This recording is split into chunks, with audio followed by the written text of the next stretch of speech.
Oi, meus queridos, tudo bom? Vamos lá para mais uma aula de história, na página 112. Nós vamos ver as formas de trabalho. Bom, como vimos, o trabalho já existe há muito tempo. Ele só ganhou outras maneiras de ser executado. Ao longo desse processo de evolução, vários tipos de trabalho surgiram também. Então, com o auxílio do professor, né, nós vamos pesquisar os tipos de trabalho, o conceito de cada um deles, né?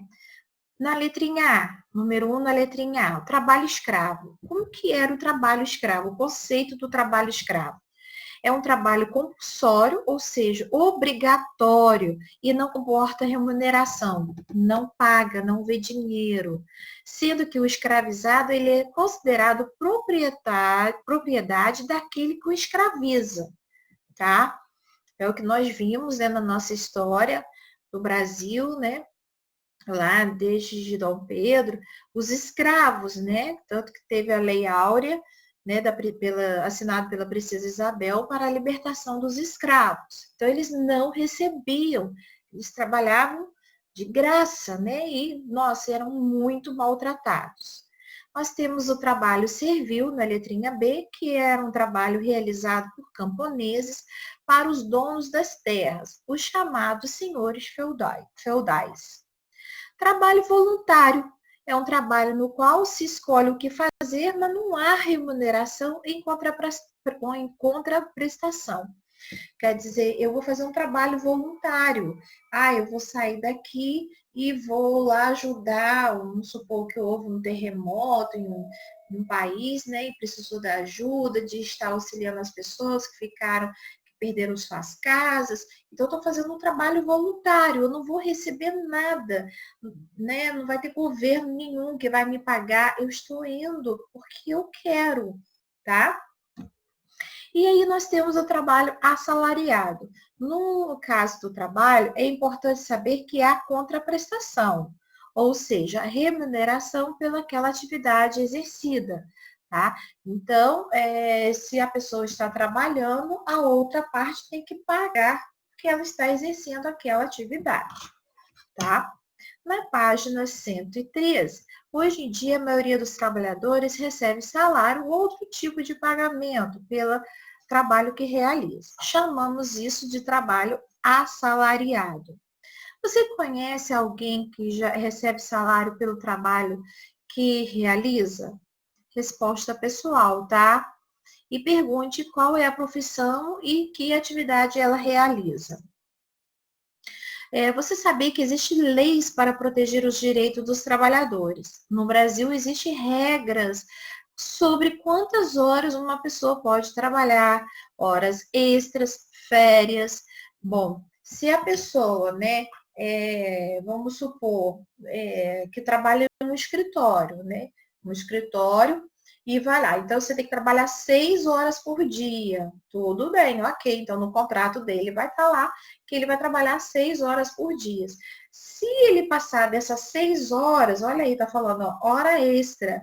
O que contratou ele vai ter que pagar essas horas extras, tá? Então, ele tem direito às férias, a 13º, todo um conjunto de leis. Em sua opinião, essas leis são importantes e por quê? Bom, resposta pessoal. Vamos pensar aí direitinho por que é importante ter essa lei a favor do trabalhador. Vocês lembram na nossa fala passada, na nossa aula passada, que eu falei dos trabalhadores nas fábricas que trabalhavam muitas horas e ganhavam pouquíssimos, e até suas crianças também trabalhavam. Isso está errado, né? Na quarta questão, é importante que existam leis que protejam os trabalhadores e aqueles que os empregam?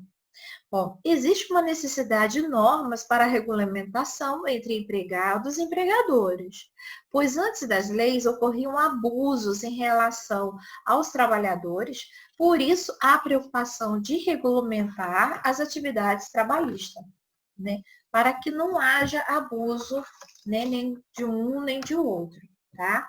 Então, vamos dar continuidade na página 14, um passo a mais. Eu falei aqui agora sobre as crianças, né, naquela época, trabalharem junto com seus pais na fábrica. O que vocês acham do trabalho infantil? Vamos ver essa história? O trabalho infantil ele é proibido no Brasil. A infância existe para que a criança brinque, divirta-se, estude, aprenda e etc. Mesmo assim, ainda há muitas crianças que são submetidas ao trabalho. Muitas vezes a exploração dessas crianças faz com que elas não consigam frequentar a escola e fiquem com a saúde prejudicada. Eu mesmo tive um aluno lá no interior, né? Como eu falei com vocês, que eu dei aula na zona rural, e ele deixava de estar estudando comigo para dar uma ajuda aos pais ao tirar o leite da vaca, trabalhar na roça, né? Então, isso não pode, é lei, não pode ter o trabalho infantil. Mas nós vamos ler esse texto. Ué, os filhos do carvão. Aposto que você não sabia que o carvão é a lenha do eucalipto queimado em fornos chamados rabos quentes. Sabia? E se não sabia disso, também não deve saber que o rabo quente é uma espécie de iglu. Já viu como é a casa dos esquimó? Feito de tijolo de barro, que arde e estala como fogo aceso durante 3 dias. Pois é, só que para fazer o eucalipto virar carvão, muitas crianças têm que trabalhar junto com os pais. Quem contou e mostrou tudo isso para a minha professora foi a Luciane, uma menina de 15 anos que vive em uma fazenda em Água Clara, no Mato Grosso do Sul. Ela tem mais 2 irmãos adolescentes e 2 irmãs pequenas. Todos trabalham com o pai em uma carvoaria. E escute só o que ela me falou. O médico me proibiu de mexer com a fumaça, pois tive pneumonia. Já tive pneumonia. Meu pai não aguenta trabalhar sozinho. Desde os 7 anos eu ajudo ele. Comecei a fazer no porta de forno, depois aprendi de tudo. Tem de transportar a lenha, botar fogo, esperar esfriar e retirar o carvão. Tem tanta coisa que se fazer em uma carvoaria que de noite a gente dorme até de pé. Agora pare e pense um pouco, né? Como deve ser horrível a gente não poder deitar em uma cama macia, cheirosa e quentinha, ainda mais quando está caindo de cansado. Pois é, esta história dos filhos do carvão só tem fumaça e tristeza.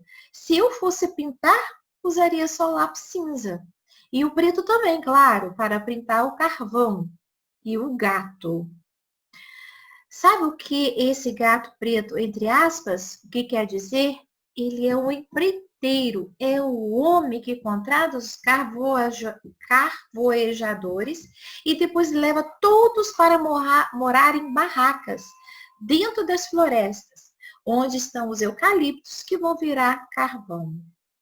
E ali, no momento da fumaça, longe da cidade, que famílias como a de Luciane vivem. E não é só na Água Clara. A dona Catarina disse também que Minas Gerais, na Bahia e no Pará. Esta história cinza triste me faz lembrar da amarelinha. É que minha mãe sempre me dá um pedaço de carvão quando eu quero riscar uma amarelinha na calçada. É melhor do que giz, porque o preto parece mais. Será que as crianças do carvão já brincaram alguma vez de amarelinha? Né? Quantas vezes a gente pega o carvão para estar riscando alguma coisa, né?